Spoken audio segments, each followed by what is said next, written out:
Good morning, good evening, good afternoon, and we haven't been here in a long time, and that's because life happens. But you know what? Today we had to come after a very sad and disappointing news that we heard a couple days ago, and we are going to dedicate this episode to the one and only Kevin Conroy, who has passed away on November 10th, 2020.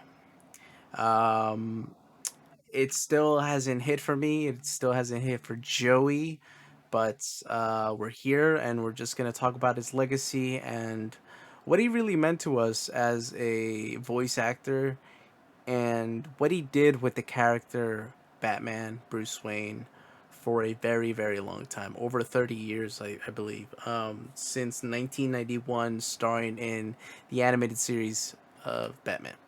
Um, yeah, I mean, I rewatched this episode. I rewatched the series, and it was just, it's so like classic, but it's timeless.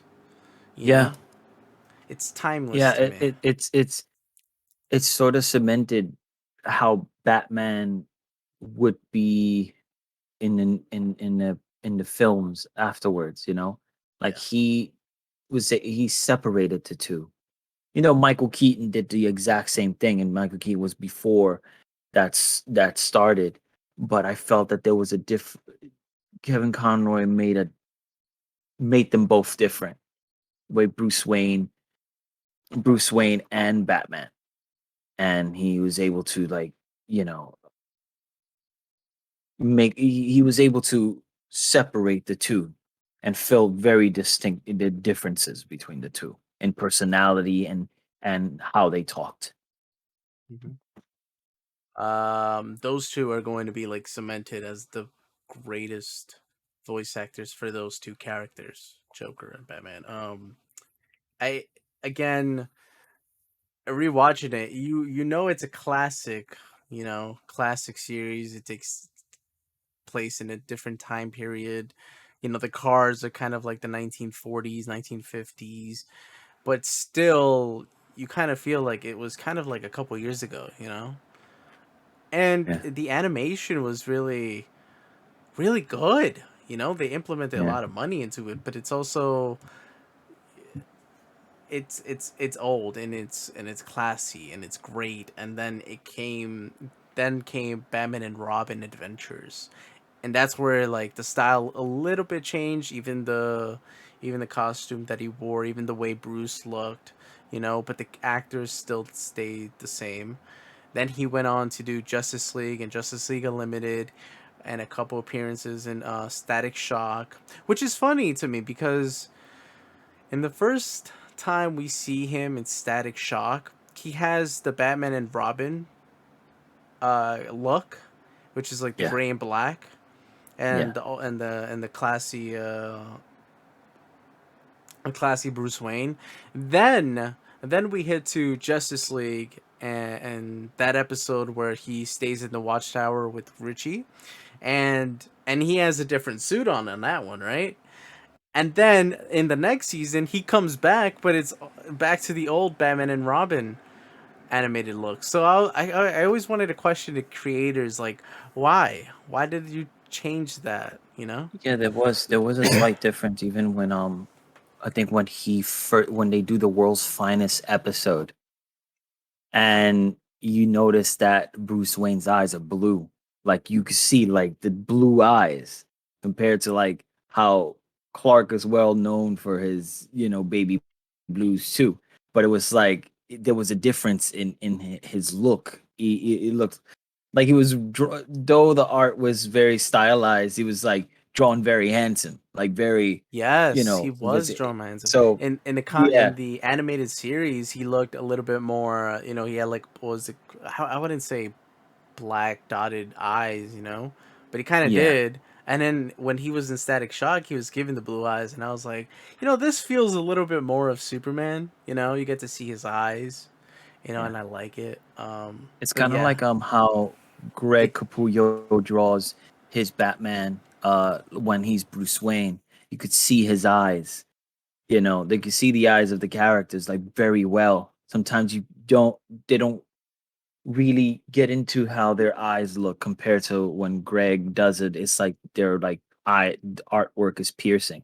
But yeah, it was the artwork. You could tell it was like there was similar artists. They maintained that sort of look and design throughout the series. That even Superman changed from Justice League to Justice League Unlimited, where he had the high cheekbones in the first episodes of the Justice League. Then the artwork changed.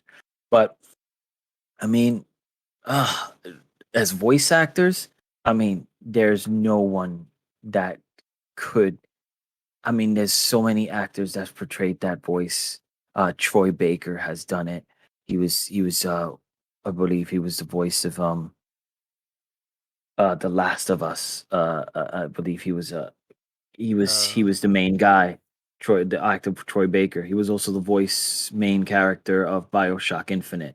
So Troy Baker's well known, and but he gave his respects on Instagram for him. Um and who's played I forgot his name, I think his Jason Moreau or something like that, who played Batman when they were doing the new 52 cartoons. It was a different Batman. Now we have Jensen Ackles, but there's been various Batman voices, but yet no one out of all those actors could really do the Batman voice as good as he did. it's so different the way he came into that role, and the way he changed it. You know, there's that one episode, I think, when you actually do listen to the difference of when he switches to Bruce Wayne to Batman, is when he's in the Batcave and he answers to, I don't know if it was, I think it was Lucius Fox. And you could hear the difference, but yeah, you could hear the similarity at the same time when he's dark and when he's calm, you know? And when he wants to be. And it was just so good. It's just so good, man. And it's crazy that he went to college with Robin Williams. He was best friends with him. Yeah. And I wonder if he was best friends with, or probably knew Christopher Reeve. I don't know if he ever talked about it. He spoke about it. He said they were in the same. I think they were. I think he was a few years after him, but he was there. Um, he spoke about that Christopher Reeves was it. They were in the Juilliard Um, together. But during that time, Kevin was more of a theater actor doing Hamlet and all these things. That when they tapped him to do Batman, they asked him. He didn't know much about the Batman character, so he asked him like, "Hey, I don't know much about Batman, but can you give me a brief synopsis of who he is?" So they tell him like, well, he's a boy who ends up losing his parents, and he starts growing up, and he becomes this vigilante. But he separates the two. Separates who he is as, who he is to Gotham, and who he, and how he is to Gotham when he's Batman. There's a difference in the way he treats others, and the way he kind of his personality changes, shifts, because he doesn't. And the real mask that he's wearing is the Batman mask, not the Bruce Wayne mask. And in thinking about it, and Kevin Conroy said, "Oh, so he's Hamlet. Hamlet is the same thing. mm, He lost his parent. He lost his father. He finds out who his father is, and with his family, he's this completely different person, silly child, teenage boy, and everybody think he's going crazy. But on the side, he's trying to find a way to kill his uncle for killing his father. You know, and the people that know who what he's planning to do are his closest friends." And so he put those together and realized that there's there's a voice between the two. At some point he was getting a little darker with his Batman voice, but they were like, just tone it down a bit. So we got that voice, and it's perfect. It's the perfect Batman.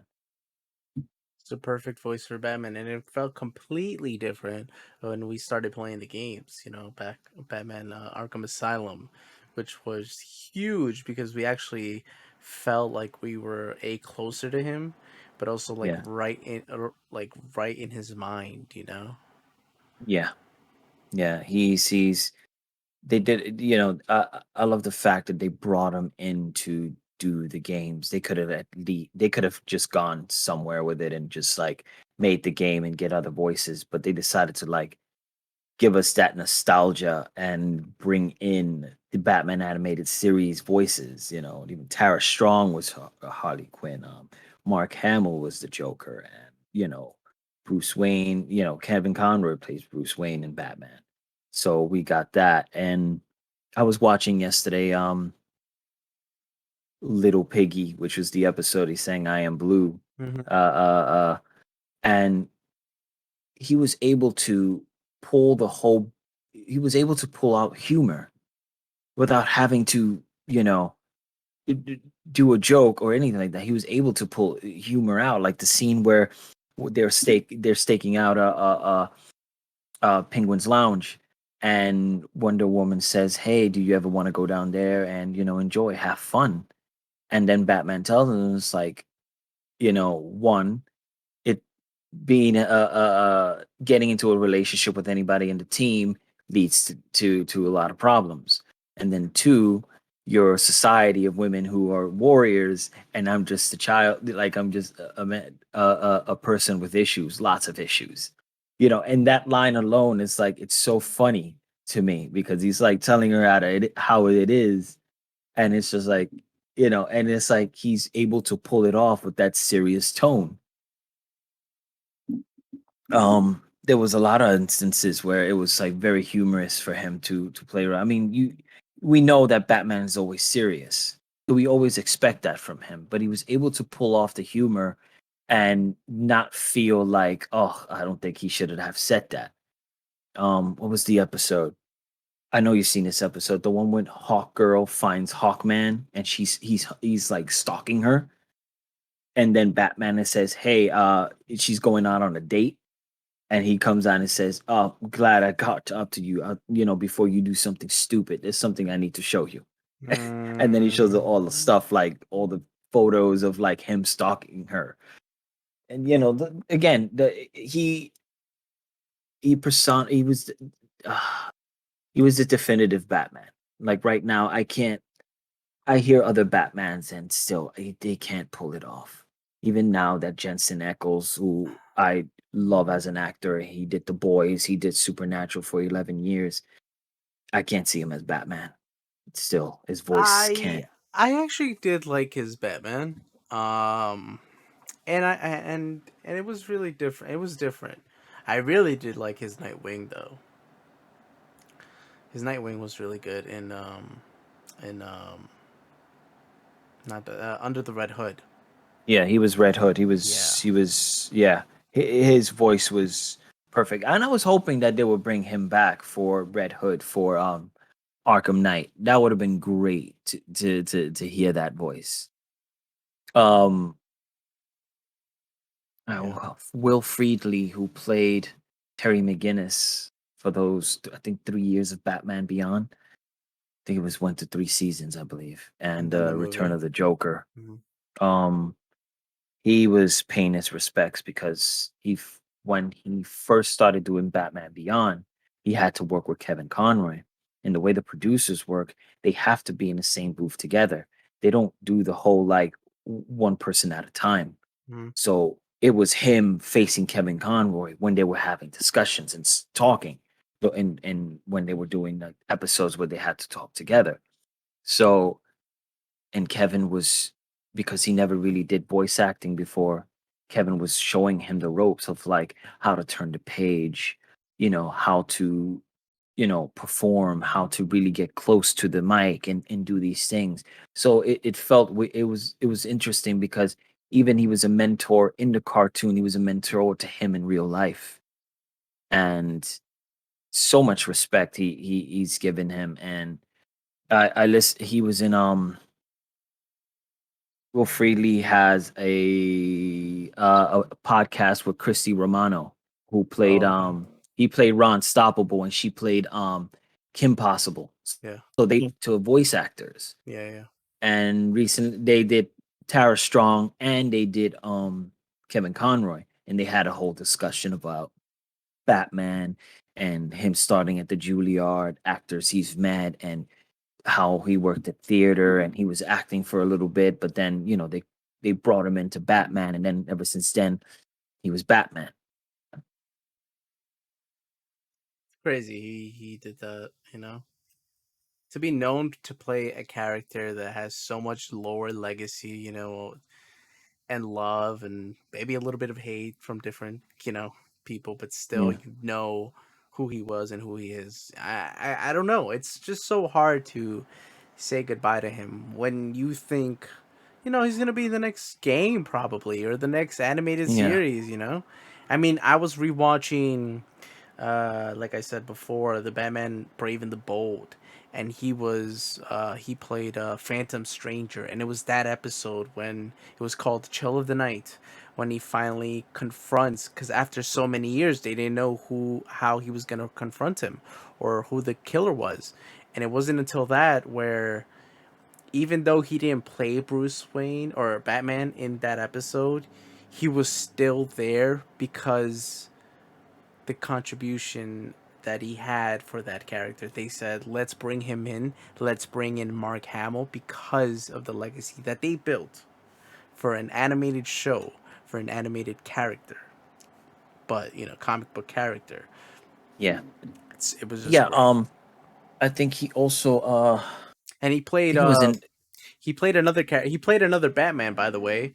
I can never pronounce his name, but it's the one where he wears the purple cape and the red, different yeah, colors. it's a reason. It's a very like a sort of Nerzer, Arabic something type like that. name. Nerd, Yeah, I yeah, know. Nerzer, something Yeah, like that. there's a DLC content costume, I think in the Dark Knight. Uh, what is Dark that Knight game City. again? Batman, the last Batman. Oh, Dark Knight. Arkham Knight. Arkham Knight. Yeah, I think you could get the costume so you could like wear it and just yeah. trail around in Gotham in the game.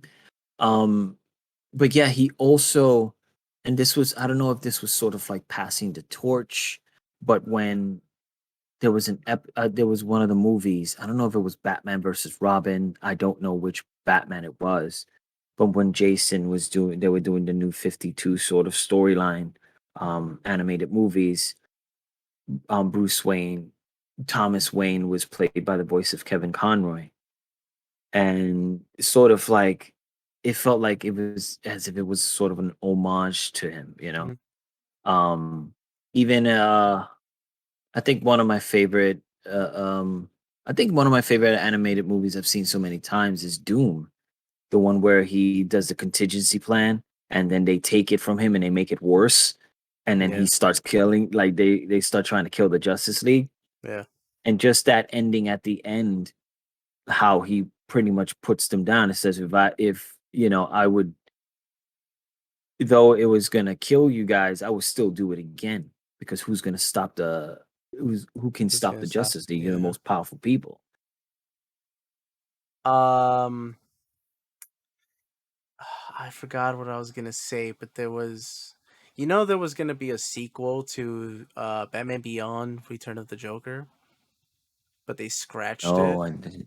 I And didn't then know. and then there was gonna be the next season of Justice League Unlimited, I believe, or was it the regular Justice League? I don't remember, but they were going to cross over with the multiverse.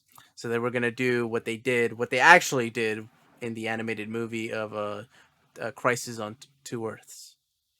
So they were gonna have that in that universe, but they didn't do it. So they made it into. So later on, years later, they made it into a movie.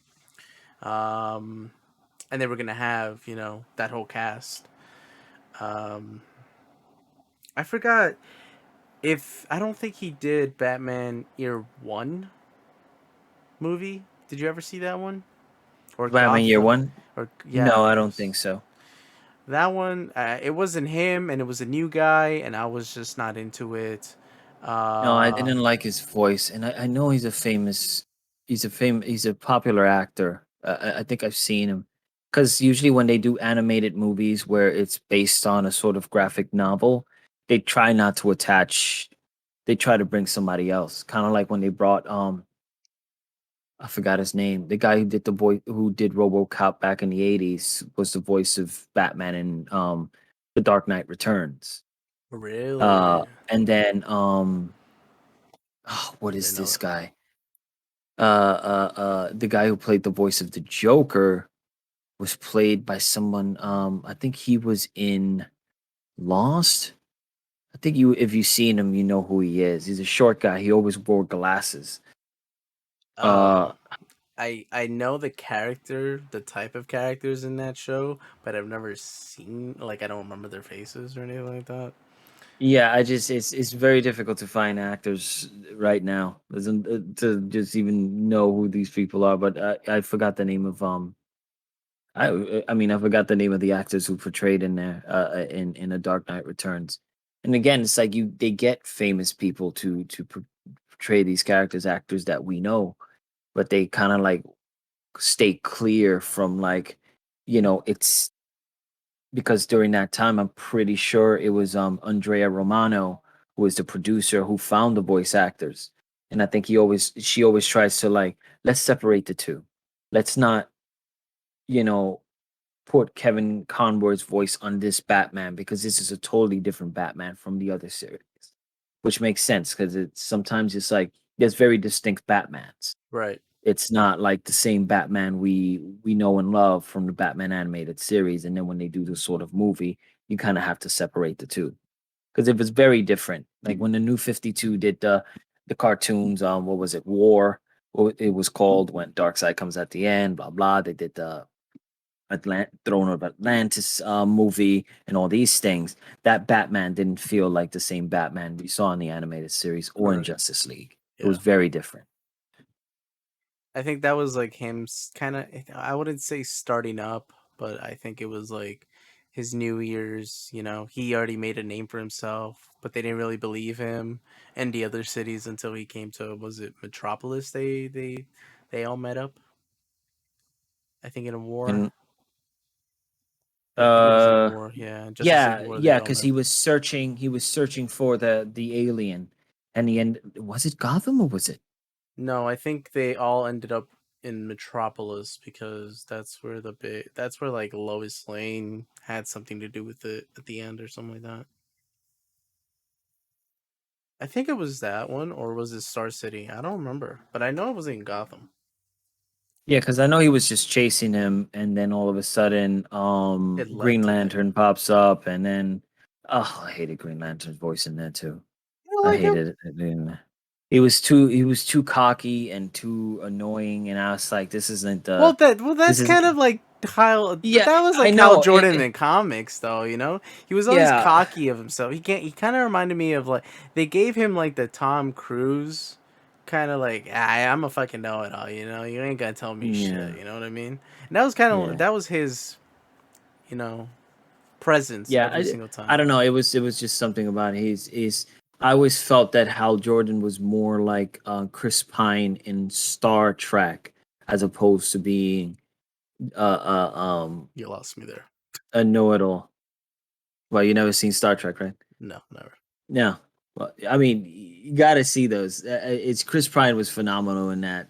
In that, like the way he was just kind of representing himself. If I were to cast anybody as Hal Jordan, it would be him, just because he was like in that movie. Yeah, yeah, I Like could you say, it imagine. was Yeah, him. Like even like in what is it? This Means War, the one he did with Tom Hardy. He was sort of he was sort of had that cockiness too. I don't think I've seen that one. Yeah, you should watch that. It's pretty fun. It's a romance comedy where they're Tom Hardy and Chris Pine are two agents, best friends, and then they both go after the same girl. And Uh, then she starts playing the field and start going out with each and both of them, but she doesn't know that both of them know each other and they're like best friends. So they're literally trying to make like do the perfect dates that they can, but competing to see who she chooses. that's horrible. Yeah, it is horrible because there's a point that she's in the house trying to make some popcorn and watching movies, and they sneak in investigating the house to see what she likes, going on the computer, thinking in what movies she watching, what does she like doing, and all these things. And then he leaves, and then the other one comes in and starts doing the investigation themselves. It's like, oh my god, they're doing this so hard to screw each other up in this entire movie. but it's a fun romantic comedy and action romance comedy. Hmm. Uh, they don't have an rom com.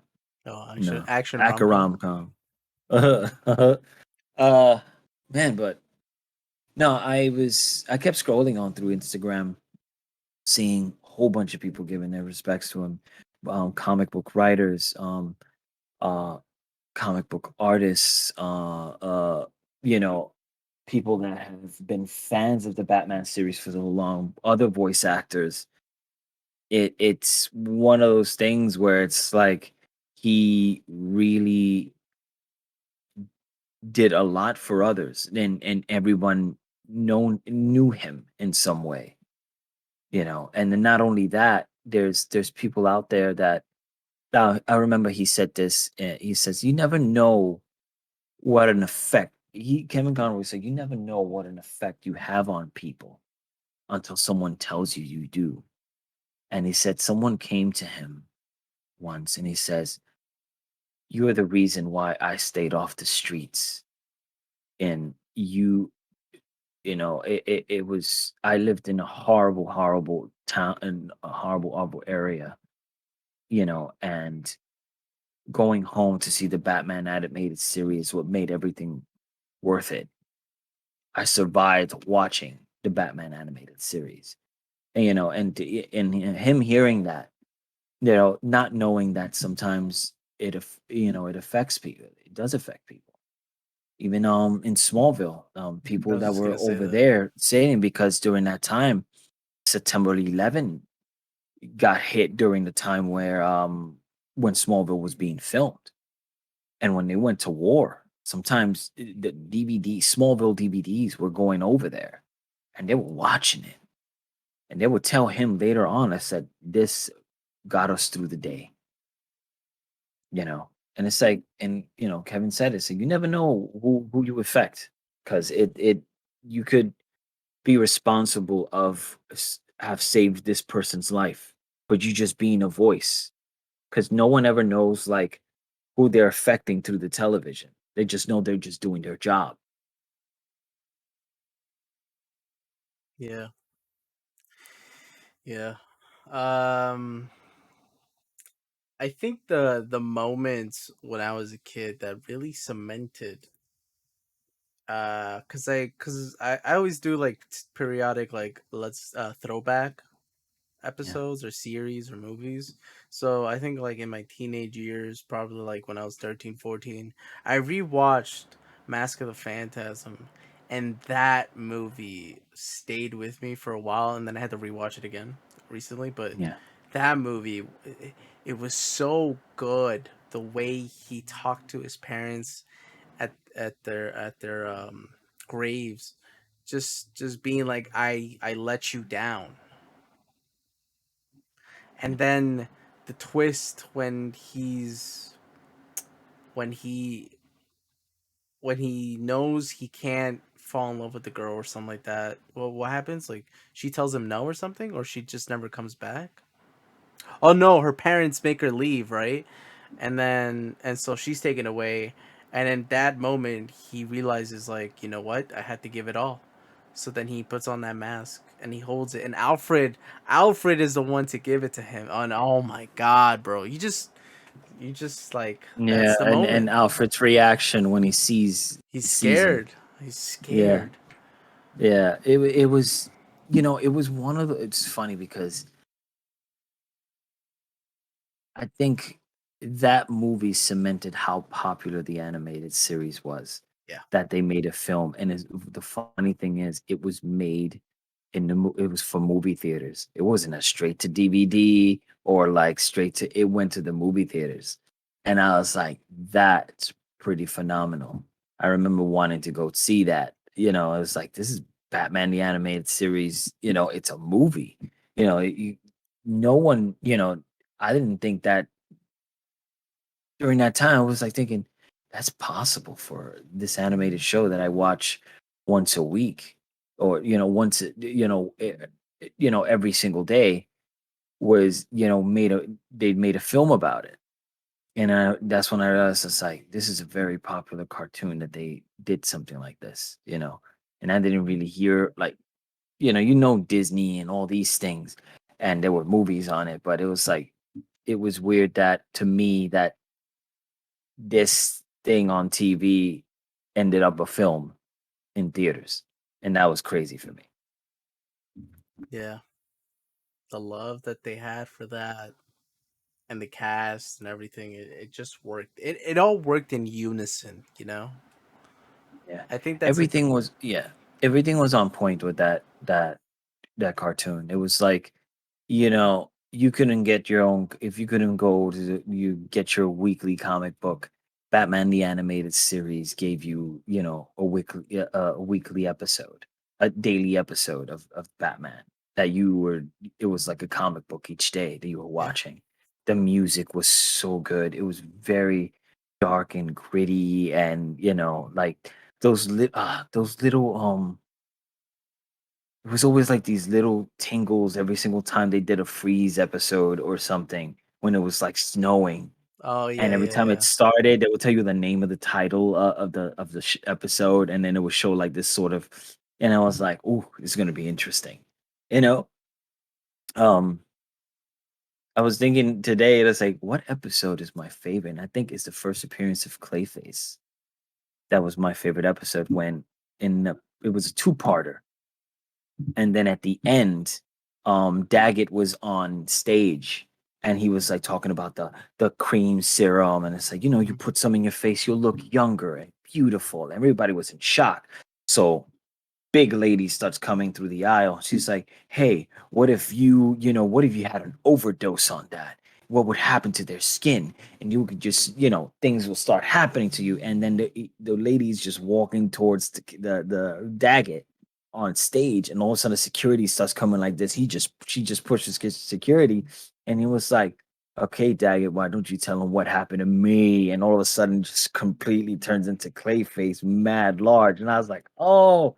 It was like it was so cool. Just that scene was really cool. It was like watching a movie at times, like just animated. Like it was like the camera direction and the way that the expressions of the face were, and the animated like the transformation when Clayface transformed. Even that scene when Two Face comes out of the hospital and the lightning strikes as soon as he Mhm. turns his face, and Yeah, you yeah. see the isn't that is like frightening. It's like, oh man, that is like they did lot of great work in that animated series.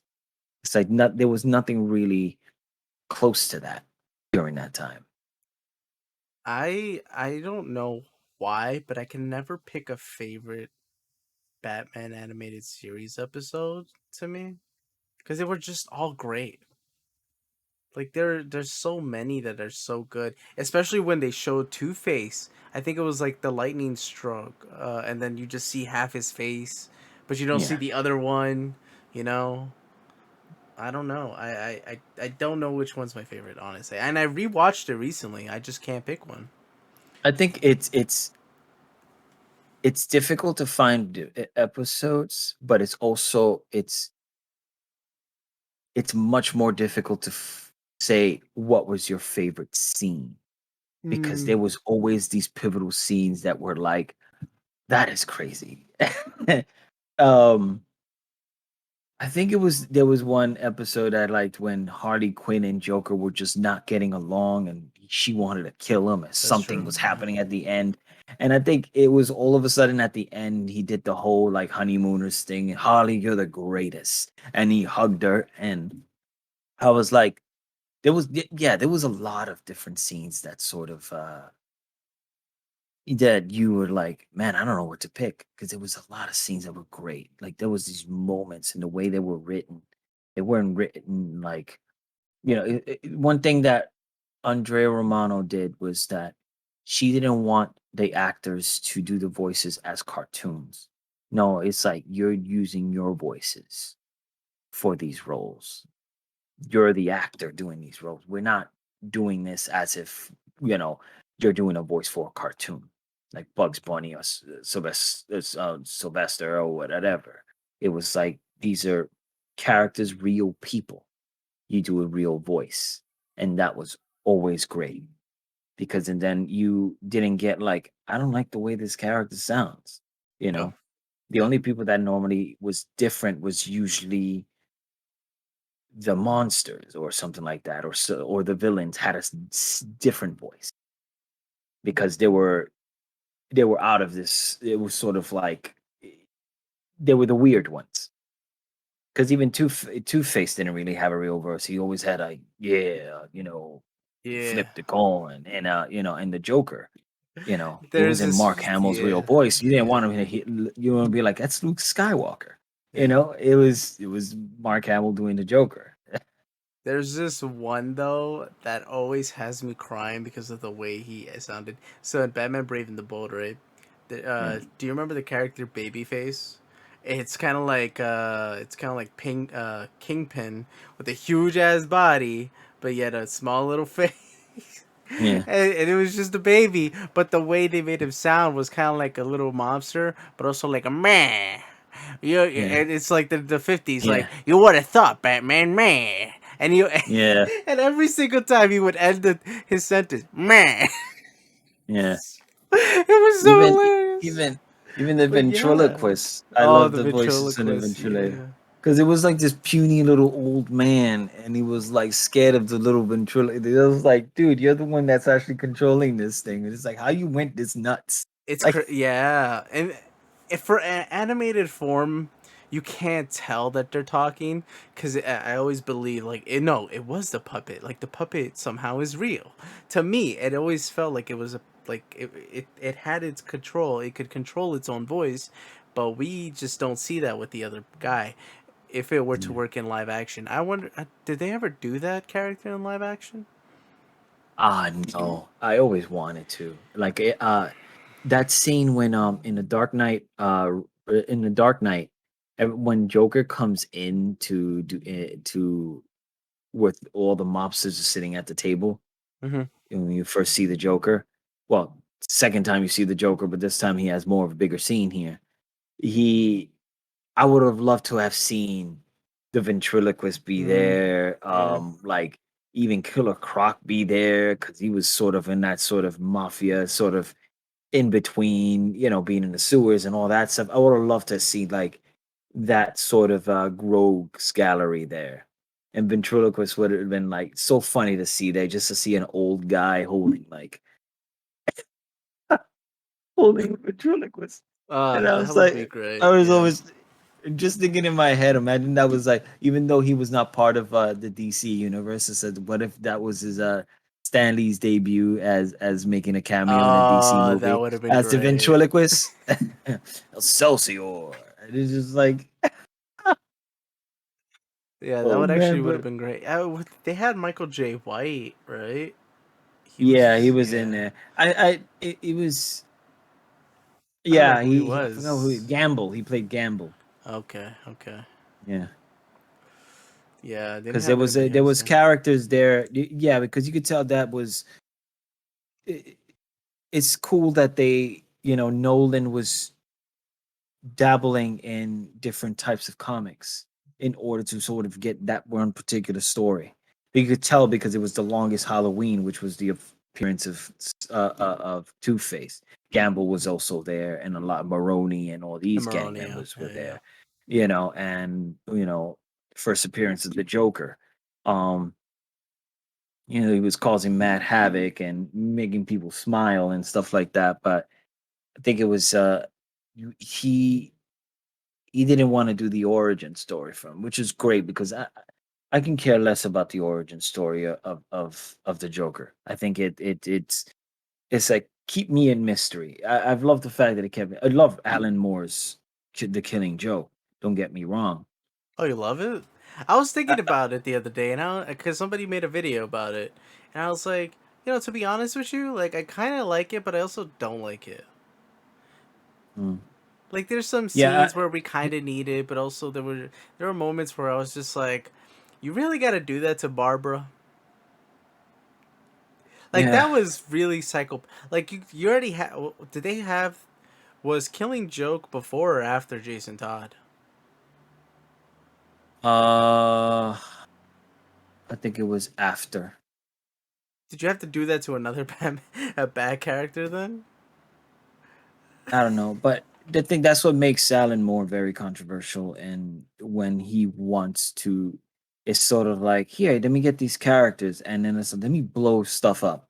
Let me just screw things up and just like you're like, the hell happened? It Alan Moore is very notorious for doing Yeah, that, and yeah. so I mean, right now I just found out that Alan Moore is like retiring from comics. He's Wow. been tired of it and stuff like that, and he's yet doesn't, which is it's somebody that needs to be talked about because he's done a lot of stuff like V for Vendetta and The Killing Joke. What else has he done? He did the League of Extraordinary Gentlemen and uh Watchmen and all these things.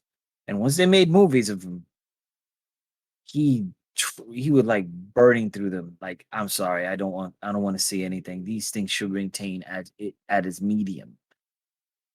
It shouldn't go out there. It should stay as it is. Beef and Vendetta didn't even come close to where the comic book is. That comic that's it's a very political comic, but it's Very also like political. there's a lot of changes that were made. Um, what else? Watchmen also had a lot of differences from Yeah, its there comic. was a lot of differences, but he tried to stay close to it. But I think sometimes certain things should stay as is. Make it into an animated series or like make it into an animated movie will probably be best because you can get close to the comic book. But making it into a movie where it's like with real people, it's very difficult because it's like we need to have people watch this. What are our limits? You know, because they can't hit certain parts where they'll be like, no, people are just gonna walk out and not enjoy this at all. You know, and he didn't even enjoy the other the spin-off Oh, he that came didn't on like HBO the Man. He didn't like really. it. They asked him for like some ideas and stuff, and it was like, no, no, no, I don't want to deal with that. I don't want to do that. Damn. He feels like certain things should stay where it is, like which I think is understandable because it's like even it took Neil Gaiman long for him to finally said, let's do Sandman because ever since the comic books first started, they were already coming after him. Oh Since wow. Okay. the popularity was skyrocketing, they were like, "Hey, Neil, do you think we could do something?" And it's like, "No, I'm already starting the comic book. If we make something out of it, it's not going to probably be selling. It's just leave it at let's not do it until well, it took them long. Even I think Joseph Gordon-Levitt was giving wanted to make a movie, and that didn't go well. Was it John Peters? John Peters is notorious of changing things in the DC universe when he was a producer. He wanted to do things. He wanted to add him. He wanted to put a cape on him and a whole bunch of stuff and make him a hero of some sort. And it was like he is some sort of hero, but it's like he's a damaged one. He's a Lord of Dreams. There's not much heroism he needs to do. It's like you know you could see what he was been planning to do when he came out of when he came out of that case, out of that ball. He was looking for all the items. He wanted to bring his world back. He wanted to see, and that changed him as a person. And now you could tell like who's coming after him and all these things. It's like it's you can't turn that into a movie Right. and be like, you're gonna have to be. It had to be a show. And even I'm reading it now, and I'm noticing a lot of differences that Neil Gaiman changed Did you because like what they did with Lucifer? yes, people were like saying, oh, Lucifer's a guy, but then this is when you know that they're not comic book fans because Neil Gaiman says Lucifer never said in the comics of his if he was male or female. It was never mentioned at all. He was just Lucifer, and he chose a woman, same way as the show chose a guy. It could have been both ways. But when the funny thing is, when the design was, they were coming up for a design for Lucifer Morningstar, it was David Bowie that they were thinking of, and which is funny also because John Constantine came out of Sting. Yeah. But yeah, I think it was fine. I don't know if he's gonna pull that off or he's gonna do that, but I'm pretty sure it's part of the story when Morpheus has to take a role in hell because Lucifer leaves. So Morpheus becomes the Lord of Hell for I don't know how long. I haven't got to that yet since I'm reading, and since I'm reading, I think volume 3, which is the Calliope, the girl that was the muse. Yeah, Oh yeah, my yeah. god, man. I They dulled it down in Netflix. And I think they chose uh the wrong person to play that writer. I don't think Arthur Dunbar should have been it. It should have been somebody much more meaner. It needed to be somebody that was just very cocky and very harder to stand because he was in the comic book he was raping her. It wasn't like she was there and he was like saying, "Give me inspiration," and probably slapping her because he had a scratch in his face. He was raping her day in and day out in yeah, order to get the inspiration. they made it seem like uh he didn't really touch her like that, but then Yeah, he did, but you don't really see it. And I guess like in a way like we didn't need to see it cuz I don't want to see that, but it's also yeah, like I don't yeah. know. There's some instances where It could that's have been it gets a little touchy, you know what I mean? yeah, yeah. It could have been done in a way where we understood that there was a problem there. Yeah, Kind of like like it was, how do but you like say? Like in the scenes which was in it chapter 1 and it chapter 2 when the young Beverly had to experience that with with his dad, and it felt like there was something that he was doing to her. mm, But we never like he hated her because of the mom, right, and because he hated her more because he looked like her.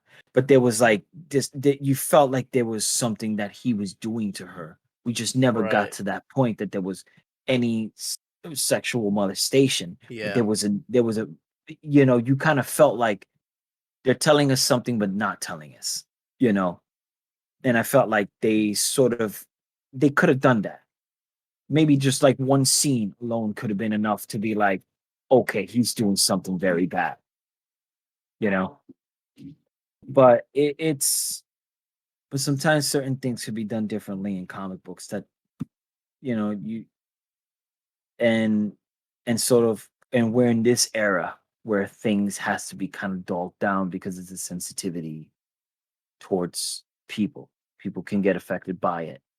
And I guess certain things need to be sort of like because even Neil Gaiman said we had to be careful with that. We because if they did it the way in the comic books that it would probably, you know, I don't think there would be a second season, you know. They would probably be like, we need to get this out. I don't know. Some directors have actually pushed for that. I never saw the movie, but I read about it. It's a hero movie. It's the guy that with Dwight. Hero movie? What? You know the actor Dwight, Dwight Schrute in The Office. I Oh, forgot his Rain name. Wilson. Rainn Wilson does a movie with James Gunn, called Hero or Superhero, something like that. Oh, I know. Yeah, it had But there's a rapey scene, and I'm just like, whoa, I didn't know that. yeah, it was. I forgot what was the name of it. He was like this hero. He was kind of like it was like It was sort of kind a of like, combination of like kick ass. yeah, Yeah. yeah. Who else was there? Ellen Page Ellen was Page there was like too. the, yeah, it was with Ellen Yeah. Page too. Yeah. But it's I don't know. It's again, like, I don't know. Yeah, Yeah, certain things are tough, and back then it was kind of easier to sort of do that, and not people won't, Plus, I don't think internet was as big as it is now. Now you put something out there, it's gonna like spread like wildfire. It's exactly. it's it's a terrible time to be even. I think it's terrible time to being human these days. It's just it's you can't do certain things, and I understand it because he didn't want to affect anybody, and I would get it because the way when I saw it in the comic, it was like almost like, whoa, this is kind of bothering me a bit. Like it was like this guy was terrible, but again, I didn't feel like Arthur Dunville could have played somebody else, and but not him. I don't think it should have been somebody much ruder or much more like uh, someone that wouldn't be able to stand to do that role. I I I don't know why, but when you said that, I immediately thought of Michael Shannon. Oh no, I could yeah, definitely see Michael Shannon doing that in a very cynical way because he's very good like that. But he could actually, I think he would have probably been good. I just don't know if he's because I think the writer is like English, isn't he? I don't remember. yeah, I don't know. is Yeah, English, yeah, because but is that Michael it Shannon? sort of takes place in London. The whole thing takes place in London. So well, self Patton Oswalt, who's the Crow, Yeah. and he's American, but yeah. What was it? What was I saying? Yeah, because Arthur Dunville does, I think the voice of William Shakespeare in the audio drama of The Sandman. Oh. Yeah, there's a lot of good actors that are in the audio drama, and now I just oh yeah, I think what's his name? Is it Edward Wright? Something Wright? The guy who played Commissioner Gordon. Oh, I don't know. No, Oh man, no, he in the you're Batman. no, I know in the Batman. That's In the Jeffrey Batman, he Wright. was Commissioner Gordon. Jeffrey Jeffrey Wright. Wright. He Yes. plays the character one of the siblings in the Sandman as Oh, got you. Destiny. Destiny. Ooh. Yeah. So there's the list of people that he has even James McAvoy as the Sandman. His voice is phenomenal. I mean, this guy who plays the voice, like just Yeah, hearing him his talk, voice was is like oh man, I kind of low key. I want to see if he can. If he, I don't know why he has a very good deep voice. Possibly try to voice Batman. I just want to see like if he could audition for it, see if it works because it's very very very good. yeah, I get yeah. He goosebumps. was good. Just that scene in Calliope when he's on the chair and he slowly starts walking up, talking to him, like about letting her go. It was almost frightening, and he didn't have no anger in his face. He's just looking at him and just saying the lines, and it's like, dude, let her go. It's like it was frightening just to see him like just when he starts talking and narrating is so good. But you should also hear James McAvoy's voice is pretty phenomenal too in the audio drama because I ended up getting the audio drama because it was free Mm. at some point the first volume it's at 3 volumes already. Oh wow. The Okay. first volume is pretty much the first graphic novel, which is, I believe, Preludes and Nocturnes. And then I think second volume. So there's like how many volumes? I think it's 12. Yeah, I gotta pick Yeah, up the I think it's volumes. yeah, it's 11 volumes, so it would be and some of them do have that that goes around we get to see some of the siblings as well, and into the through it. I hope we get to see more about Death to understand what kind of person she is, and we didn't get much of her in the episode because in the Yeah. comic, yeah, in the comic book it's like a whole straight issue of her walking him around and taking the lot it's bringing taking the lives of people, and her explaining like and him narrating what kind of person she is and why they're afraid of her. And it's funny because even Sandman says, I'm much more worse than you. How are they they're frightened. She just take lives. He gives nightmares. And that's terrifying because it also it could Because you live with also that, you know what I mean? yeah, you live with nightmares and stuff like that. It could also motivate you not to do certain things. It can inspire you to just, you know, become something, that you might not want to be or you want to be, depending on the dream and depending Yeah. how he, starts altering it and being part of it. It's pretty crazy that how frightening he can be. I love the actress that plays her though. Definitely in love. I was in love. I was like, oh, you're great. You're amazing. The way Yeah. that you present yourself as Death was just great. I loved it. Yeah, But we no, got to go that back and to that Batman. We got to go back to Batman. Bro, we got to no, go no, back to it's Kevin Conroy. We went went into on a the whole tangent. tangent. Yeah, yeah. There was a thing that I wanted to talk about for a second. Oh, okay. I know that that CW isn't great, but when they did Crisis on Infinite Earths and they brought in Kevin Conroy to play the most evil Batman they had for that, Yeah. I was in shock, but I was also so ecstatically happy because it was just like great to see him on TV. Yeah. Now, it wasn't as great as I thought because he was very limited in a Yeah. way. He was very in a way he had to be this robotic type of esco was it called skeleton Exoskeleton, yeah, exoskeleton. because he got hurt and I guess his body. He got hurt fighting Superman. Which is funny because it's the exoskeleton is similar to what he did in Kingdom Come. Yeah, it was very good to see. It was awesome to see. You know what's funny? There was an episode in Justice League Unlimited where it's Superman, Wonder Woman, and Batman.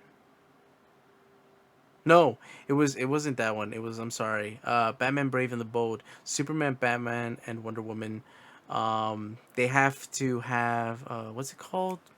Where they dig in something, where they dig into the earth and then they reveal it later. A couple of years later. Fuck, what's it called? It's like at the tip of my tongue. You dig something in like a little chest, and then years later come, and then you open it again, and you realize what you left in. You know what I'm Ah, talking I forgot about. what that's called. I know what you're talking about. Oh Anyways, man, they do that in the episode, but then they put a bang. I think he puts a batarang or something like that. Anyways, at the end, he's in a wheelchair, but he presses a button, and eco. How do you say it? exoskeleton. That word, and it becomes he becomes the Batman again, like with the suit and everything like that. It's so cool to see. But anyways, yeah, back to this to the episode in CW. So yeah, like I said, it was very great to see because he what is it? He kills Superman in that universe, Yeah, he killed Superman, which is crazy. and then he was going after Supergirl and Batgirl, Batwoman. Batgirl. Yeah. Try to save her, and they I mean, pretty much killed him. the way that he dies in that, I was just like, really? That's all it took? I did not care much to see him as a bad guy. I didn't want him to be a bad guy. No, I think it I was kind kind of I would kind of felt like they should have, it would have been better if it was like I would have liked to see this like I gave up being this person because the greatest hero of all time died. and he was my best friend. Like it would be cool to hear that as portrayed as like I killed him, and it's like I don't know. And then we got him killed, and it was like he didn't even have that much TV time in there. It's like they were just They just it was rushed it. like You know what I they mean? just wanted to bring people in and just eliminate them as quickly as possible. And Yeah. I didn't like it at all. That Yeah. to see him, it was great. And it was like, oh, this is the Batman we get, but it's like you're bringing the voice of Batman and you're giving him this storyline. Yeah. That was a bad idea, you I don't know. know if he liked it though. I don't know if he liked it, but for me, it was just like, that's so disappointing. For me, it was disappointing. You know. Mm. Like Uh, I would have loved if it was more like he was the old Batman and they would have brought Terry McGinnis in, like he was chaining him or something. That there was a little Batman around there, just to give us like that world does exist. Bring the animated series world and sort of that crisis without being animated or anything like that. It they would have been had cool to see. they had what they had Lucius' son Yeah, when right he now opens it's the door. Lucius' son. No, no, no. In Yeah, that episode, they had Lucius' son, didn't they? not Or was it sure. someone else? I don't remember. I know it was a guy when he opens the door and he sees Kate, but I don't remember if it was Lucius' son or it was somebody else. I think it was Lucius' son, and then he becomes Batman in the comics now. But yeah, yeah, I agree with you. Something about Terry McGinnis would have been nice to see. I mean, they were doing a lot of future stuff. You know what I mean? Like they Yeah, brought in Green Arrow's daughter from the future. Why couldn't we see Terry McGinnis yeah, it was again? a lot of yeah. TV I Batman. don't They know. don't want to do it. They don't want to. They That's the only way they touched it was to show the bat suit, which was kind of like old, and then Yeah, Batman that wasn't even in it. yeah. Kind of sucks. Oh, I've been seeing Titans, by the way. I I haven't seen it. know, I Yeah, know. uh, I tell but you to I watch know it, but the then it just crashes and burns at the no. end. I like the guy who plays Lex. I love that actor so Oh, you saw much. the first episode? I know who the guy is, and I think I Yeah, he's didn't in see the first episode, Bosch. but I know, yeah, and he's a great actor. Oh, what else he did? He was in Supernatural. He was a lot. He was in Boss, but he was like he made sort of cameos in different shows.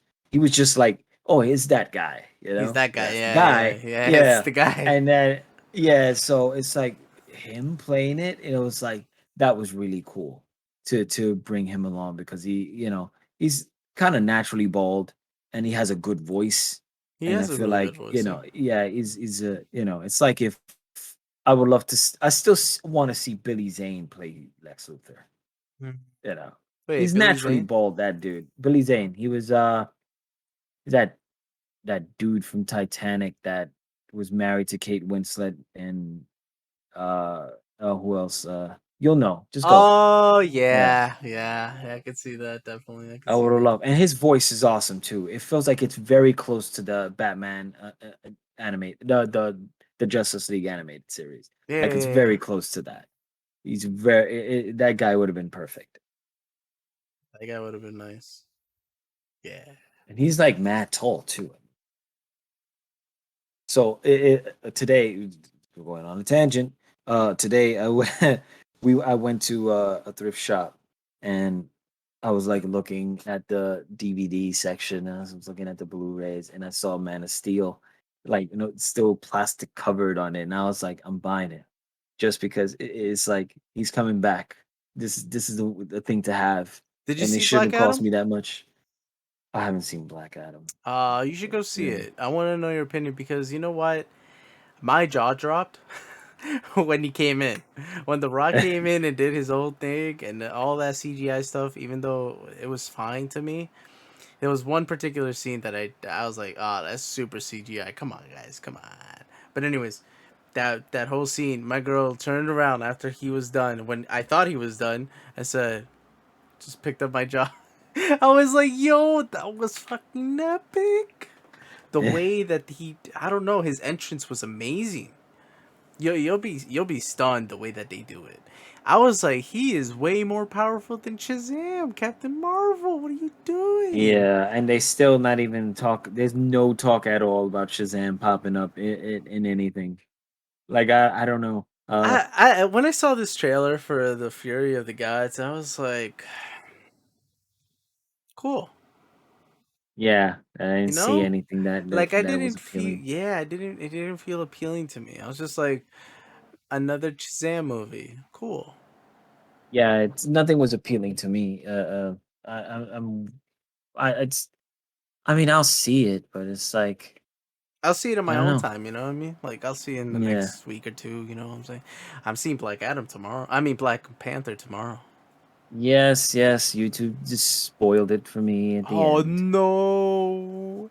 Post credit scene. Oh, okay, okay. There's two post credit scenes I heard. There's two of them, and one of them is I gonna did, but freaking. But I'm just saying, is gonna really bring out the MCU this time. ooh, it's time. Like, it's really gonna show us like, oh, this is where they're gonna go at some point. Okay, okay, Uh, okay, okay, okay, okay. I really do. It did take me a week for Chadwick Boseman's death to really hit. It took a week for me for it took almost a day and then a week really for Kobe Bryant's death. But it's really gonna take me. It took me a week for Stan Lee's death to hit. yeah, it was me. It was like when it hit, it was one of those things where it's like I was listening to music. I wasn't even feeling awesome during those times. And it was like, man, this came out of the blue. It was one of those like, when you get like that weird tingle, like it just feels like something like jolts you a bit, Yeah. like you're in shock at that moment, and you're like, seriously? That's even the same way I felt when Chester Bennington died. Facts. I was stunned. I was stunned. That I was going. bothered me a lot. It was just like, oh man, it's just and it's the sad thing is like the way he went is it's that it's one thing to die of natural causes, and it's that you can't expect a person to live forever, but just that he died and it took his life, and that was like, oh man, it was very heartbreaking. And that's like, you start to think like, what can he possibly been going through that led him to this, and then sometimes your own problems are a bit is a bit less, I guess. It's like it's not as bad as what he probably went through.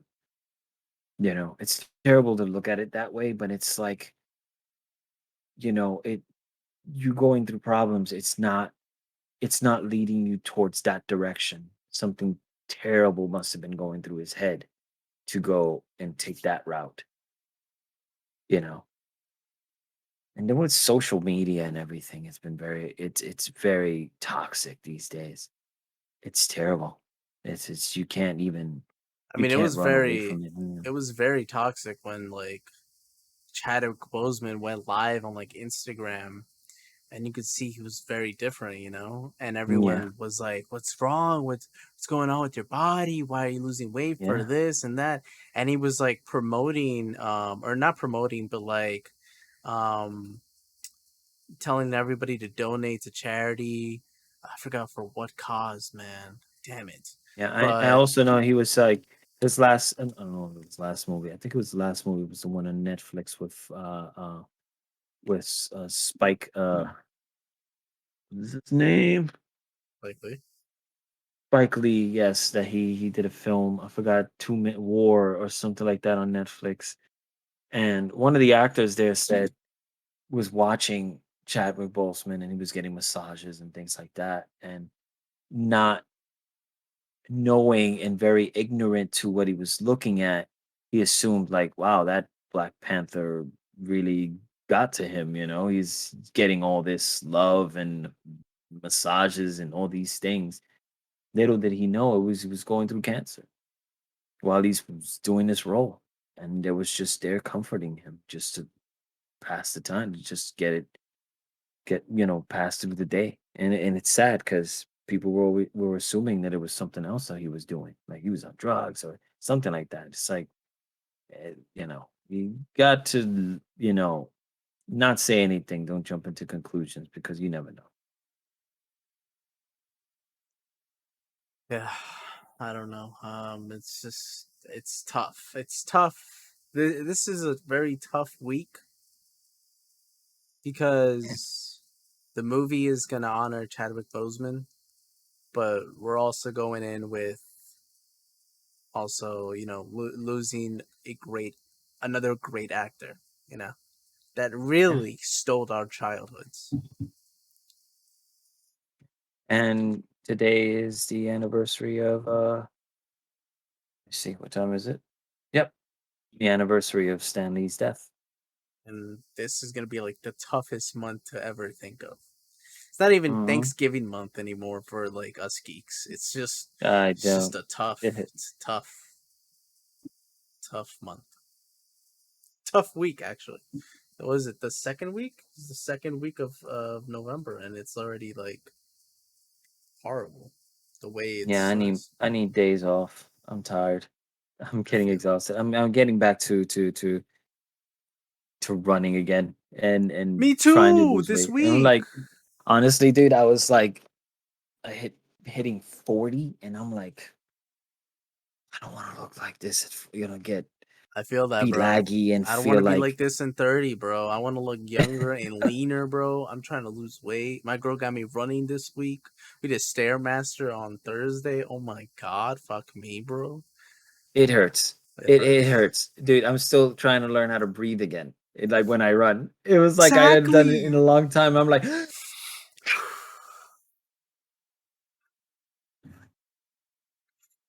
and I'm I'm with running with Cece, so it's like she's running and then I'm running and then we're trying to get ourselves together. And the other day was like 10 o'clock. Let's get up. Let's go jogging. You know, let's just do this. The kids are not going to school. It's Veterans Day. Let's just do this for us. Let's just go at it. Like we're trying. We're normally talking about it. It's like we're just trying to hit the weight that we were when we first met. I feel that. Definitely feel that. That's gonna take me a while, but I feel that. I think it if you're determined and you're going and you're gonna do it like each day, I give you 4 to 5 months to finally to hit that, like, be nicely fit, and because it's like it takes time. And then most people that talk about it, it's like maybe like 4 to 5 months it takes time. If you are determined to lose that weight and build your body up, 4 to 5 months is just that number it's just right. Like it is, you'll probably keep on doing it because you're motivated more that you lost it. And then you feel like I could do it, my stamina's up, and you're doing it. But it's like 4 to 5 months and you'll start feeling a little bit more fit Yeah. during that time. Shit, I did cardio today. Costco freaking stuff groceries downstairs all the way to the third floor. Fucking me, bro. Yeah. This shit heavy. That shit huffing and puffing, huffing and puffing. But Yeah. I think we've done this for a long yeah, I think time. we, It's about to be yeah. 10. I I'm mean, we tired. can't express. Yeah, go ahead. I'm tired. But I wanted to do this. It was in my mind, and I was like, I think we should do this. I mean, it was Kevin Conroy. That was our childhood. That was us growing up, and he was there for generations because even I'm older than you, and he was my Batman voice for the cartoons. And even though the Batman animated series and Justice League probably ended around before when you started like watching probably cartoons, you got the Batman games. And then those Batman games leads you back to the animated series, and you so on and so on. It's like a circle. because you want to get back. You end up going back to it, and it's crazy because it's like it's gonna lead you there, and you not be disappointed because it's like very timely. It's not an animated series where it's like, I don't know if I want to watch this. It's like watching Friends. It's like if they were giving it on TV, I was like, I'll check an episode, but I'm not gonna go through a whole season, you know. Yeah. But you going in through like Batman animated series, and you're watching a freaking novela with heroes. It was very well written and acted out. So it's like no matter what, it's a good show, and you could still sit down and watch it. It's just now these days people don't really watch cartoons like they used to. It's like it's the geeks that need to raise their children to be geeks in order to get into it. Honestly, yeah, it really does Yeah, seem like it. I mean, it yeah, was very soap opera-ish, the yeah, Batman animated series, and I kind of saw him acting that way when he was in Crisis on Infinite Earths. Like he was very dramatic, you know, and with his voice too. You could tell he loved yeah, using his voice in that show because that's how he expressed himself and throughout so many years, and to be on camera for it was just like I knew he was nervous, but he still let out the voice. His yeah, diaphragm speak for himself. You know what I mean? yeah, And it was great. It was scary too to see it, but it was again. I would have loved for you to like that line that you said for him to say, "Yeah, my best friend Clark died." yeah. Like, I would have. It would have made sense not to make him a villain, and yeah, there's or even we didn't even see that he was a villain in The Dark Knight Returns. He was still a hero. You know, it was politics itself that made Superman a bit, you know, made him an enemy. But yet there was still a friendship there, and maybe we should have gotten that. That sort of Batman Returns feel to it. hey, you had Brandon Routh become Superman. He could have been Superman in that one. Just to give him way more gray lines, it would have been nice. Would have been fine. Or an older Superman. I think they would have had Christopher Reeve. You think they would have had Christopher Reeve there if he was alive? If Christopher Reeves was around, I think they would have had it. I mean, he was Professor Swan in Smallville. Oh So man, we probably would have they it would have gets me probably tapped teary. in and said, yeah, I will play the role. I mean, it was, to be able to be Superman, again, just so, this is, would have been cool to see. See them two as best friends in that one. Oh man. All right, enough of that. Enough of that. Enough of that. The what ifs, huh? With that being said, this is a little tribute to Kevin Conroy. We'll definitely talk about him more in future episodes. Definitely in future videos. I do think I'm going to make a video about him. Probably going back to probably I wanted to do the Batman animated series right after I did Static Shock. So I think I'm gonna do that. Because I'm still working on Static Shock. So I released Static Shock, review. I did an episode of Jimmy where Jimmy brings a gun and shoots it accidentally after he gets tackled by his bullies. He shoots it at Richie by accident, which is freaking wild to me. But what a plot twist that was. And Yeah. then I did the one where a rubber band man actually has dyslexia, which I completely forgot about. So that was a nice video I think I did. But then the next two are going to be Virgil going back in time to see his mom, and then there was another one. What was it? I think either the Justice League episode or what's another good one? Damn it! Somebody recommended me saying that. Like, I don't remember. But yeah, after that, probably most likely animated series for the Batman. Yeah. And then try to, if you finish Static Shock, include the ones that he was in when he wasn't in his own show. like the Unlimited, Batman, Oh yeah, Justice League definitely. Unlimited. Yeah, it's sort of like you're not only you're giving a history like he was still around in those years as a hero, which is really cool. And who he knew John Stewart and all that stuff, which I Oh, loved it because I felt like that was the best multiverse. And even though comic books was touching on multiverses and stuff like that way before the cartoons, this is the only time that cartoons actually connected in a way crossovers. Yeah, with yeah, other cross. ones, Yeah, and Marvel only did it way it Marvel did it with when Spider-Man ended up in the X-Men episode. that And is true. then that was it. It was later on that when they decided to sort of No, do that with. because well, Spider-Man also had the old Spider-Man from the 90s had the Captain America episode with all his other friends, which I don't remember about that one. Oh, Um yes, yes, I and remember that. It then was a sort of Secret Wars type thing. yeah, yeah, Fantastic Four yeah. was there, but it wasn't. I don't think it was connected to any of the other No, cartoons it that were wasn't. around that time.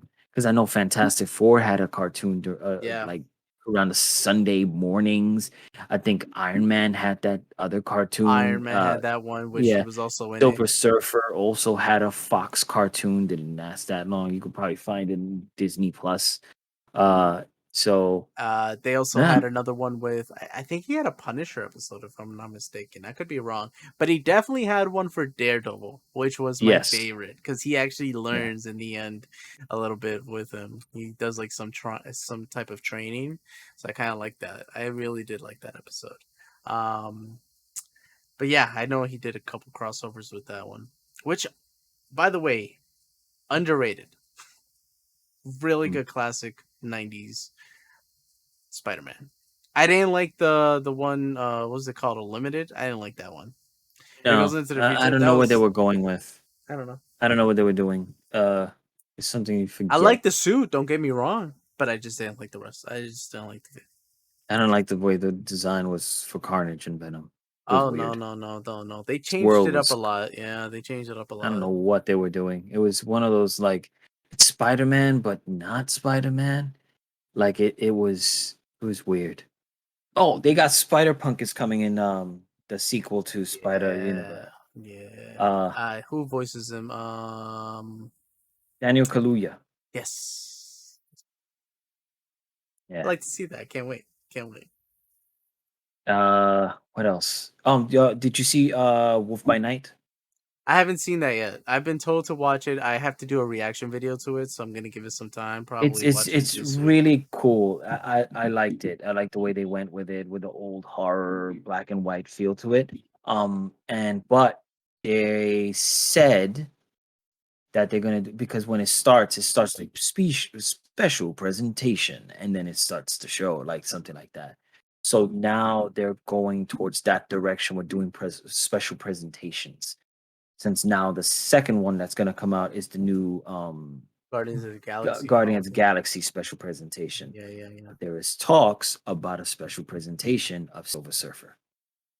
Oh, So I was like, that would be cool because then you could give us a quick origin of who Silver happened to Surfer him. is. Yeah, before Yeah, he. and then when the Fantastic Four hits, we get this Silver Surfer there, and then we don't have to like dabble with years and years of history or whatever that character is. Yeah, You yeah. know, That would be which is nice. which is smart. I think that's a great idea to do that. If they're planning to do special presentations like that where they want to bring characters into the films, but you don't want to give us a whole brief history of who these characters were, give us an episode or something like that of You like sort know, of. there's a comic illustrated by I believe is Trad Moore where he does a very it's a very cool concept of looking at the point of view of Silver Surfer because he goes into galaxies or not galaxies but he basically like goes through light years or something like that with the surfboard but the way he does it is very psychedelic So I would love to see that in that special presentation because it would be really cool and also a nice nod to him. But also, dude, it would just be different, you know. It's not the Silver Surfer. It's a completely different Silver Surfer than you know what we got in the Fantastic Four: Rise of the Silver Surfer. You know, Yeah, even though I really did, I liked the way they gave him those. They presented him with those powers, but he could have done a lot more too. I think he could have done a lot more. It was It's nice pretty when he was going powerful. through. Yeah, he was.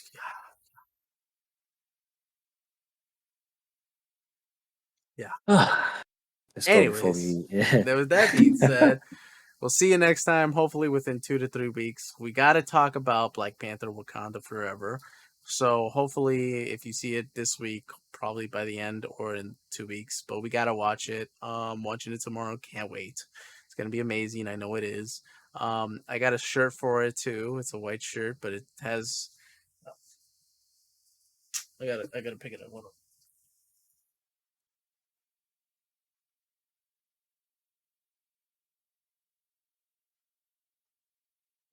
Give the little crown, give the little crown to him. If you know, then you know. You know what I'm saying? Yeah. Exactly, exactly. It was nice. I had to pick it up. But I can't wait. Can't wait for the movie. I know Namor's gonna be nice. Namor's gonna Namor's gonna fly.